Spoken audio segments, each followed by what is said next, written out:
les puissances en régime sinusoïdal.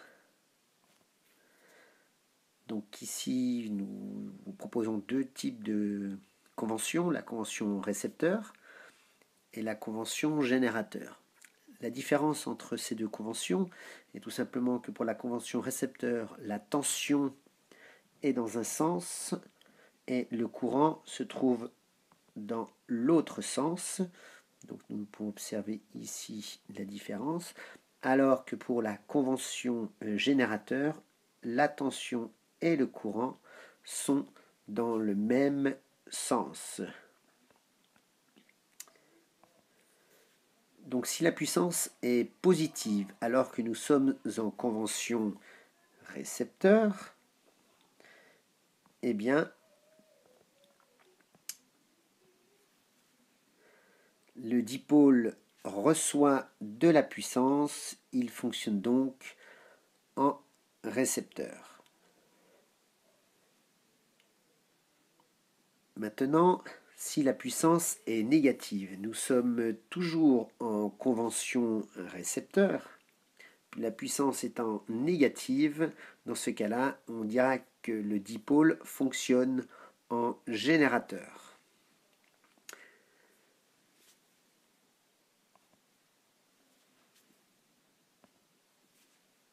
Maintenant, en convention générateur,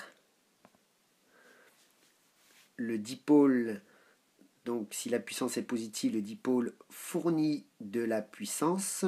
On dira donc qu'il fonctionne en générateur.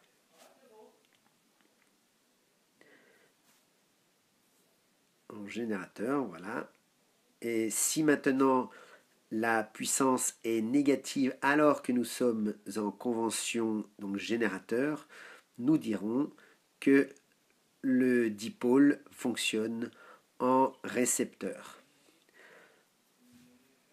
Vous pouvez donc observer que lorsque l'on est dans une convention, générateur ou récepteur, que si la puissance est positive, eh bien le dipôle fonctionne comme la convention, c'est-à-dire convention récepteur, le dipôle fonctionne en récepteur, convention générateur, le dipôle fonctionne en générateur. Si maintenant la puissance est négative, alors le dipôle fonctionne à l'inverse de la convention. Convention récepteur, le dipôle fonctionne en générateur. Convention générateur, le dipôle fonctionne en récepteur.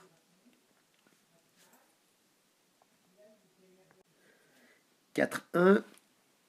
Étude de la puissance instantanée. Quand on parle de puissance instantanée, ça veut dire que la puissance va être variable dans le temps.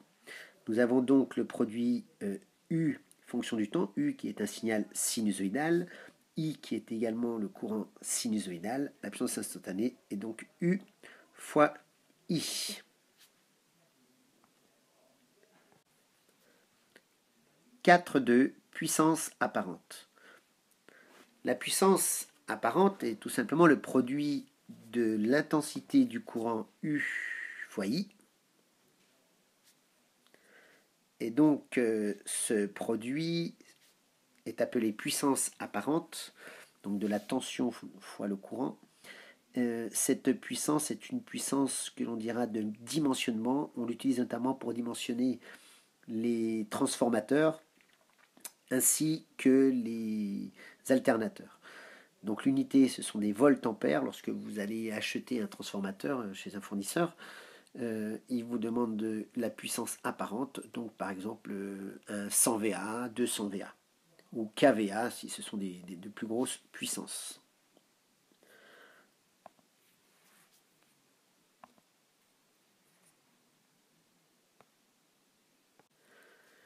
« 4.3. Puissance active. La puissance active correspond en fait à la valeur moyenne de la puissance instantanée, donc sur une période, et cette puissance active va donc être égale à U fois I cosinus phi de U par rapport à I.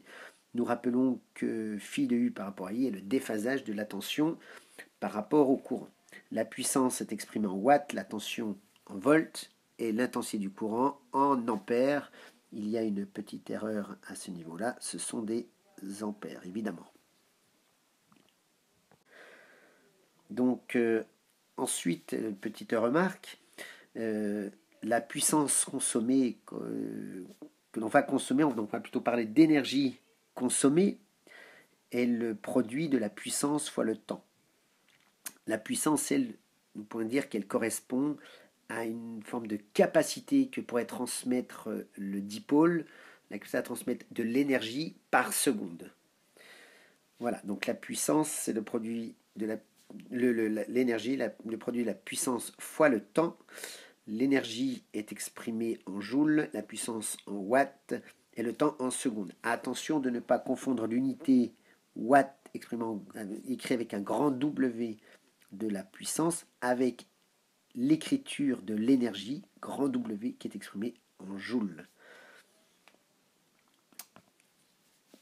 Nous voyons ici que 1 watt-heure correspond donc à 1 fois 3600 secondes, ce qui fait 3600 joules. En fait, le joule est une très petite unité d'énergie, donc nous parlons souvent de wattheure, voire même de kilowattheure. Donc 1 kilowattheure correspond donc à 1000 watts, donc 1 kilowatt fois 3600 secondes, ce qui nous fait 3,6 10 puissance 6 joules. Donc le facteur de puissance, Fp, quelquefois il est écrit avec la lettre K, et le rapport de P sur S. En régime sinusoïdal, le facteur de puissance, donc K, P sur S, P étant égal à UI cosinus phi, divisé par la puissance apparente S U fois I, nous en sortons donc que le facteur de puissance est égal au cosinus phi. Je vous rappelle que phi est le déphasage de la tension par rapport au courant. Maintenant, il est nécessaire de mesurer la puissance active. Alors pourquoi mesurer cette puissance active? Puisque cette puissance active multipliée par le temps nous donnera l'énergie consommée. Et c'est ce que nous allons payer, donc par exemple à EDF. Donc, deux modes de mesure de la puissance active. Le premier mode de mesure à l'aide d'un wattmètre. Donc l'inconvénient de ce wattmètre est qu'il se branche en série. Donc nous sommes obligés d'ouvrir le circuit, c'est ce que vous pouvez voir ici. Donc il se met en série, ce qui peut apporter quelques difficultés. Ici nous rajoutons la petite étoile qui indique l'entrée par laquelle va rentrer le courant, l'intensité du courant.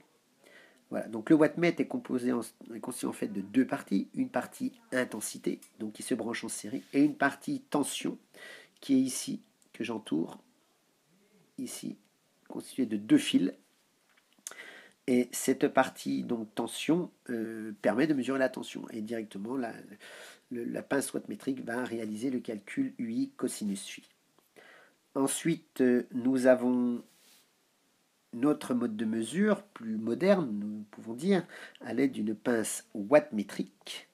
Alors cette pince wattmétrique a l'avantage de ne pas ouvrir le circuit. C'est-à-dire, comme avec le wattmètre, nous sommes obligés d'ouvrir le circuit. Ici, ce n'est pas le cas. Donc notre charge et voilà, notre tension, l'intensité du courant et la pince wattmétrique. Ne pas oublier la flèche au-dessus de la pince qui doit être dans le sens de l'intensité du courant qui est fléchée donc sur notre convention, sur notre schéma conventionnel. Également la barre de com qui se met au pied de la tension U à mesurer et la pince nous donnera directement la lecture. Maintenant, il est possible que le courant ne soit pas suffisamment important pour la pince, donc nous allons réaliser différents tours de fil. Et nous lirons, donc tout simplement, par exemple, si je réalise 4 tours, nous lirons 4 fois la valeur de l'intensité du courant, et donc 4 fois la valeur de la puissance. Donc si nous voulons la vraie valeur de puissance, il suffira de prendre la lecture divisée par 4, et pour l'intensité du courant, également la lecture de l'intensité du courant divisée par 4. 4.3.4, exercice d'application. Nous allons ici exprimer l'expression ou les expressions de la puissance active absorbée par une résistance. Donc nous rappelons que la puissance active correspond au produit de UI cosinus phi. Attention, ici, comme nous sommes avec une résistance, il faut bien prendre en compte la puissance de la résistance, puissance active, donc P indice R, UR, la tension bande de la résistance, et le cosinus phi de UR par rapport à I. Le cosinus phi de UR par rapport à I étant égal à 1, puisque le déphasage phi de UR par rapport à I est égal à 0, et que cos 0 est égal à 1. Nous avons donc PR qui vaut UR fois I. Or, nous savons que UR est égal à RI. Donc ici, nous avons dans un premier temps l'expression de la puissance en fonction de la tension et du courant, mais nous pouvons également exprimer la puissance à l'aide de la résistance et de l'intensité du courant, par exemple dans le cas où nous ne sommes pas en capacité de connaître la valeur de UR. Donc dans ce cas-là, PR est égal à RI carré. Nous avons également possibilité de déterminer la valeur de la puissance active en fonction de la tension et de la résistance. Donc UR fois UR sur R, le UR sur R étant égal à I, ce qui nous fait U carré sur R. Donc la puissance active ici pour une résistance est positive, ce qui veut dire que dans l'ensemble de nos exemples, nous allons considérer que la convention récepteur est utilisée, donc ce qui veut dire que PR étant positif, la résistance consomme de la puissance active. Prenons maintenant l'exemple d'une bobine parfaite, c'est-à-dire uniquement une inductance, mais sans résistance interne. Donc nous rappelons que le déphasage de la tension bande d'une bobine parfaite est égal à plus 90 degrés, cosinus 90 degrés est égal à 0, ce qui veut dire que PL égale 0. Nous pouvons en conclure qu'une bobine parfaite ne consomme pas de la puissance active. Passons maintenant au condensateur, donc toujours la même expression, UI cosinus phi, n'oublions pas les indices, phi de UC par rapport à I moins 90 degrés, or le cosinus moins 90 nous donne 0, ce qui veut dire que la puissance active consommée par un condensateur est égale à 0. Un condensateur ne consomme pas de puissance active. 4.4. Puissance réactive.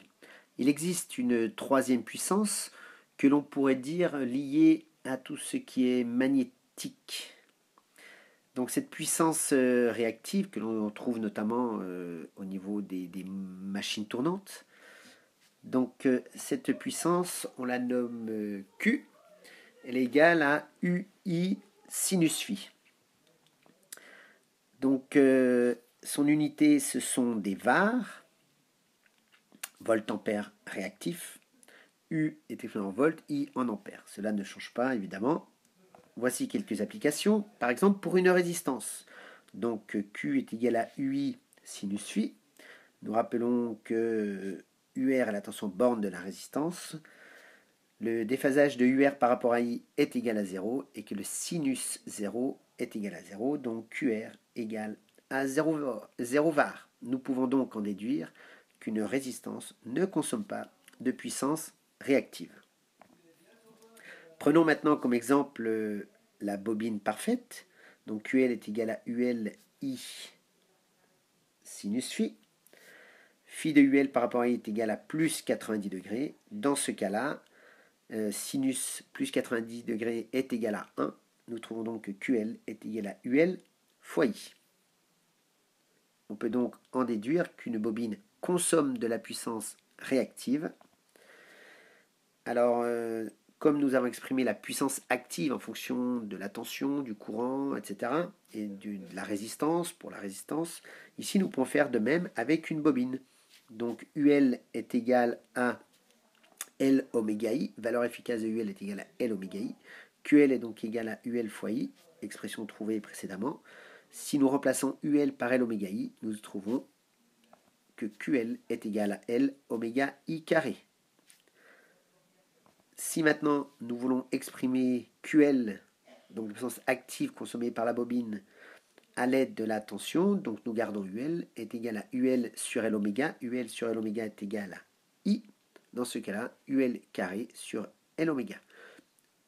La puissance QL est positive. Je rappelle, une bobine consomme de la puissance réactive. Faisons de même avec le condensateur. Donc, la puissance réactive au niveau d'un condensateur, UC fois IC fois le sinus de phi de U par rapport à I.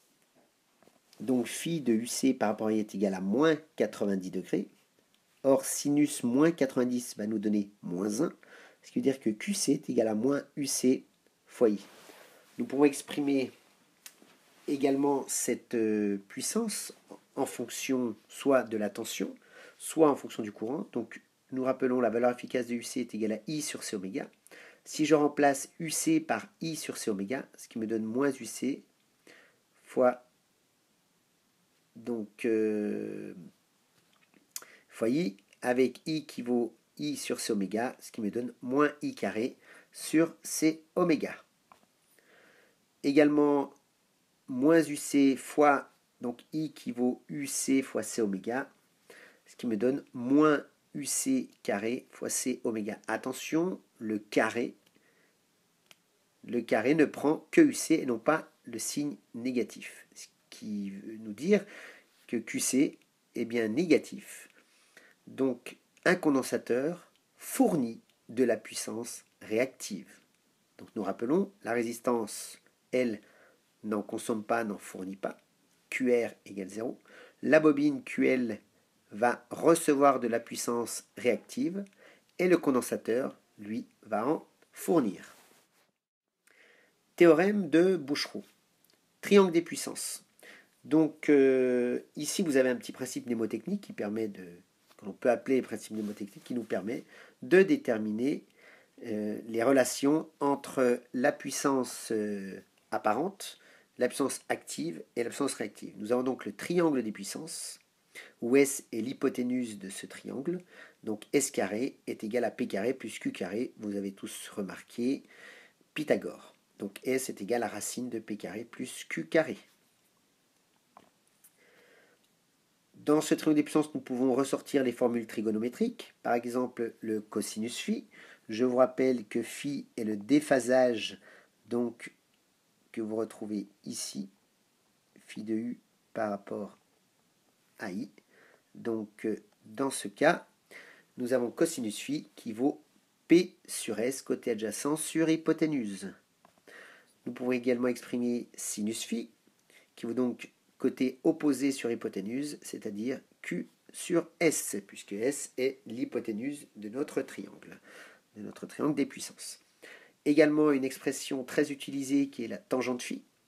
Donc tangente phi est égale à Q sur P, côté opposé sur côté adjacent. L'expression plus souvent utilisée est l'expression Q égale à P tangente phi.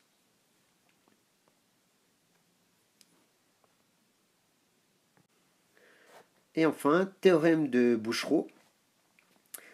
Donc le théorème de Bouchereau nous dit tout simplement que lorsque l'on a une installation qui contient différents appareils, différents dipôles, nous dirons différents appareils, machine à laver, cafetière, chauffage électrique, d'autres moteurs, eh bien chacun va consommer une puissance active, eh bien nous pouvons dire que la puissance active totale consommée par l'installation est la somme de chacune des puissances actives, donc P égale P1 plus P2 plus P3. Il en est de même pour la puissance réactive, Q est égal à Q1 plus Q2 plus Q3.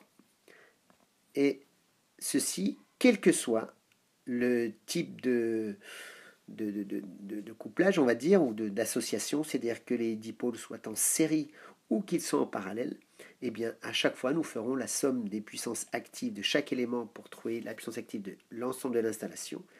Et de même pour la puissance réactive. Attention, il ne faut surtout pas faire cette relation-là avec les puissances apparentes. J'insiste là-dessus. Attention. Maintenant, il nous reste à réaliser les quelques exercices d'application.